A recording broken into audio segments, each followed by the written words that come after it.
A despicable murder thought up in an online chat room and 2 killers with no remorse. These 2 boys thought they had committed a perfect crime, but thanks to 1.4 billion pages of data, we know exactly what they did. This is the shocking story of how Kimberly Proctor was brutally killed by 2 out-of-control teenagers after they planned it all out online. The following story is one that reminds us to exercise caution when chatting on the internet. Though that warning is usually reserved for communication with strangers, Kimberly Proctor met a gruesome end because she had actually been talking to 2 people she considered her friends. Kimberly was a troubled girl with a passion for pets. She kept so many animals that her father once declared the family garage full of cages. Kimberly's love for animals likely came about due to her struggles with people, in particular the other kids at school. The young girl was relentlessly bullied, and this, combined with her attention deficit disorder, eventually led to Kimberly being transferred to Pacific Secondary School, an alternative school specifically for children struggling in various aspects of life. It was at this school that Kimberly met 16-year-old Cruz and 17-year-old Cameron Moffat. These 2 boys were troubled, though far more so than most kids at this school, or any alternative school for that matter. The pair met back in 5th grade, seemingly developing a friendship as Cruz had a high tolerance for Cameron's usually unwelcome antics. Cameron had a long history of violence and antisocial behavior. He had been sexually abused as a child, and as a teenager would self-harm using knives, lash out at his family members and fellow students, and even bring weapons into the school. While most kids would find Cameron's behavior disturbing, to say the least, Cruz seemingly encouraged it. The 2 would regularly skip school together. They would watch adult movies and smoke, and eventually, they would share sickening fantasies with each other. Much of Cameron and Cruz's concerning conversations would take place in online chats, a place where many teenagers feel safe to be themselves. In 2009, Cameron made a blog post that, when viewed today, stands as a hair-raising red flag. It contained Cameron's thoughts about how he had all the makings of a murderer. The peculiar thing is, I meet all 14 criteria of a serial killer. Apparently, though meeting all criteria makes it unlikely for the subject to be a serial killer. I suppose only time will tell. Cameron Moffat. The tale time would tell would be absolutely horrific. With Kimberly having few friends, she gravitated toward a friendship group of outcasts like herself. This included both Cameron and Cruz. After Kimberly suffered a rough breakup with another member of the group, Cameron saw his opportunity to confess his feelings for Kimberly in an online chat. "There aren't many beautiful things I've seen, but I must say you are one of them." Around this same time, Kimberly was also chatting online with Cruz. When she shared insecurities about her appearance, Cruz, much like Cameron, saw an opportunity to compliment his female friend. "You're beautiful the way you are." As this love triangle edged closer toward disaster, Cruz and Cameron began to indulge in increasingly disturbing behavior together. They experimented by drinking blood and other bodily fluids. They visited websites featuring sadistic adult content and took their drug use to more serious substances. The 2 also discussed their fantasies of murder and how they could specifically carry out such an act. Cruz even managed to get Kimberly on a phone call, during which he made it possible for Cameron to listen in without Kimberly's knowledge or consent.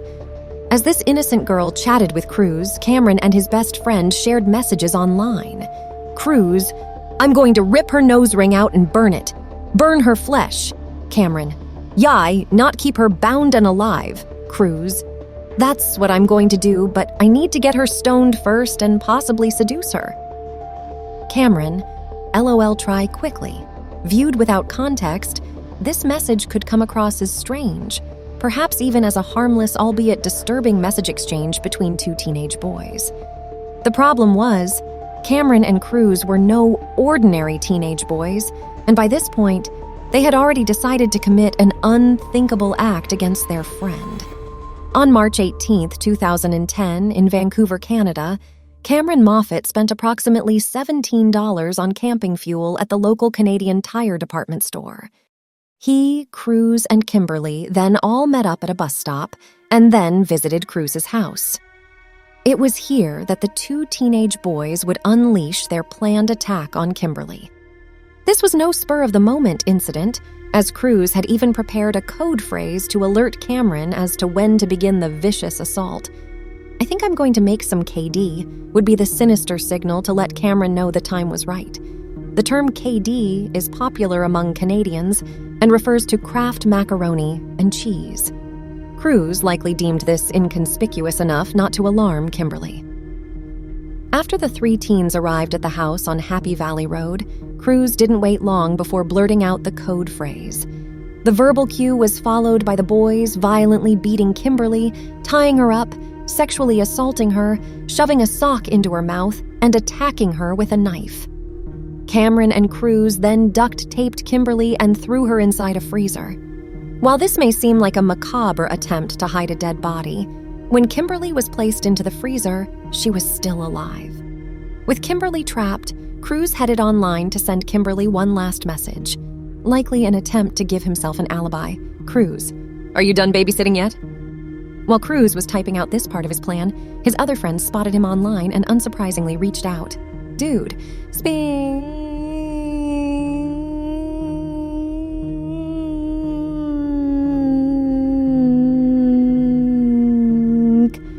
It would be 8 minutes before Cruz responded to his friend Cruz.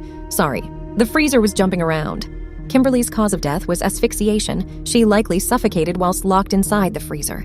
The following morning, Cameron and Cruz stuffed Kimberly's body inside a gym bag. They then headed back to the bus stop with Kimberly's corpse and caught a ride to the Galloping Goose hiking trail. Searching for the perfect place to hide the body of the teenage girl that they had recently murdered in sickening fashion, Cameron and Cruz decided on a spot underneath a bridge. This is when the two boys put the previously purchased camping fuel to use as they set the bag and its contents on fire. The two teenagers then left the scene, leaving the incriminating evidence behind. This fact seemingly weighed little on their minds, as both Cameron and Cruz carried on with their day as normal. Cruz went to spend the day with his girlfriend, and Cameron went out for brunch with his mom and grandmother.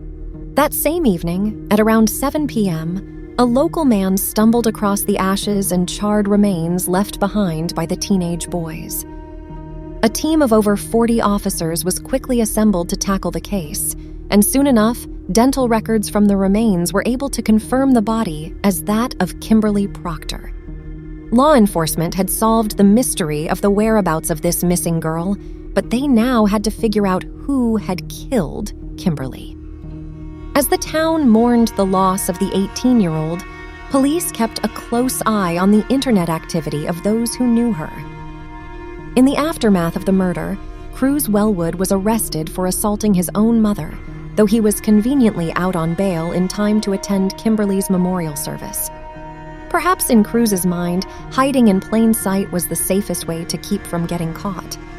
After the service, a memorial page was set up for Kimberly on Facebook, and while some people touched by the 18-year-old girl shared their memories and tributes, others used the page to discuss theories about who might have killed her.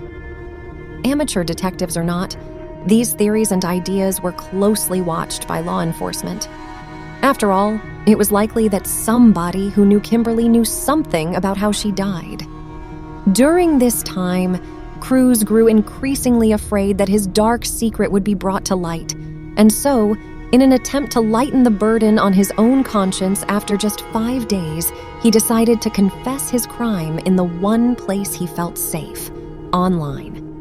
Even though Cruz was an avid user of online messaging, he did suspect that police could catch him should he confess in a regular chat room, so with an extra cautious approach, the teenager headed into the popular video game World of Warcraft to chat with his online girlfriend.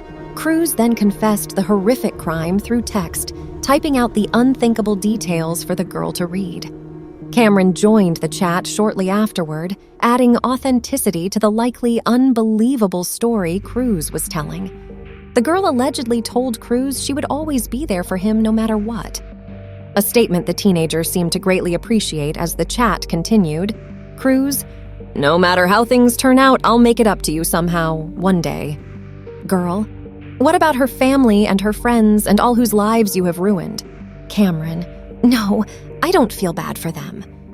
After this exchange, Cruz changed the topic of conversation to video games, and no more was said about Kimberly's horrible murder. Between these three, at least. As soon after, Cameron and Cruz were back messaging each other about their sick and twisted fantasies, and Cameron even suggested killing again because killing Kimberly had proven so easy. In addition to the unsettling online behavior, Cruz also caught attention at school after getting into an argument with another student about Kimberly. Cruz was allegedly overheard talking about the deceased girl, and this prompted one of Kimberly's friends to ask him to stop. This reportedly sent the boy into a rage. He allegedly stood up and began screaming that no one cares. This was followed by another similar incident with a different student. This one claimed that Cruz stated the following, "I'm glad she's dead. I hated her." With so much noise coming from Kimberly's killers, police were closing in. They bugged the boys' cell phones, houses, and hangout spots, and with a forensic investigation of both Cameron's and Cruz's computers, investigators eventually found themselves with 1.4 billion pages of data to analyze. On June 18, 2010, Cameron Moffett and Cruz Wellwood were arrested. Cameron's interrogation began 2 days later. You may not be shocked to find that this deeply disturbed killer kept remarkably calm throughout and gave chilling responses to many questions, such as, why did he set Kimberly's body on fire? Cameron shared that it was not just to hide evidence, but also to erase the full extent of the horrors they had inflicted on Kimberly. During this interrogation, which lasted over 8 hours, Cameron was also asked how he felt when committing the brutal murder. His response was not only said with a sinister smile and lacked any remorse, but the seriousness of the situation seemed to escape him even when sat across from law enforcement. This would become even more apparent as Cameron Moffett toyed with his interrogators, refusing to share complete details and purposely providing vague answers to questions. When Cameron finally does decide to share details, it is seemingly with the intent of painting Cruz Wellwood as not just his partner in a horrendous crime, but the mind and motivator behind it all. Cruz would play a similar tactic when questioned, pointing fingers at Cameron with the intended result of lessening his own personal involvement in Kimberly's death. Despite both boys being in custody, neither seemed fazed by their predicaments. Cameron and Cruz were even recorded having what they believed to be a private conversation whilst in the back of a police van. They were really trying to stroke my ego, telling me how smart they think I am. Cruz Wellwood Cameron's response proves he was just as unperturbed by the prospect of going to prison. I just laughed at half the things they said and sat there with a big grin on my face. Cameron Moffett Cruz and Cameron pleaded guilty to Kimberly's murder and an additional charge of indignity to human remains. Both teenagers were given adult sentences due to the horrendous nature of their crimes. They were both sentenced to life in prison with the possibility of parole after 10 years. When carrying out the sentencing, the judge described Kimberly's murder as so horrific that words could not adequately describe the inhuman cruelty. For Kimberly's family, Cameron and Cruz's punishments were nowhere near severe enough. Kimberly's mother spoke after the sentencing and made it clear that the two boys that killed her daughter do not deserve a second chance in life. I don't even like to call them because Kim was such an animal lover. To me, they're just... The unforgivable act of killing from both Cameron and Cruz now meant they would spend considerable time behind bars. They may well consider themselves lucky that Canada does not have the death penalty, and therefore the wishes of Kimberly's parents could not come true. In a truly disturbing case of a son following in his father's footsteps, Cruz's sentencing as an adult meant he would possibly join his own dad behind bars in the same institution. In 2001, Wellwood's father assaulted and beat a 16-year-old girl to death. He is currently serving a life sentence for the crime. At the time, Cruz Wellwood's lawyer touched on the fear Cruz felt as he faced years in prison, and how that level of fear may have been because of his family history.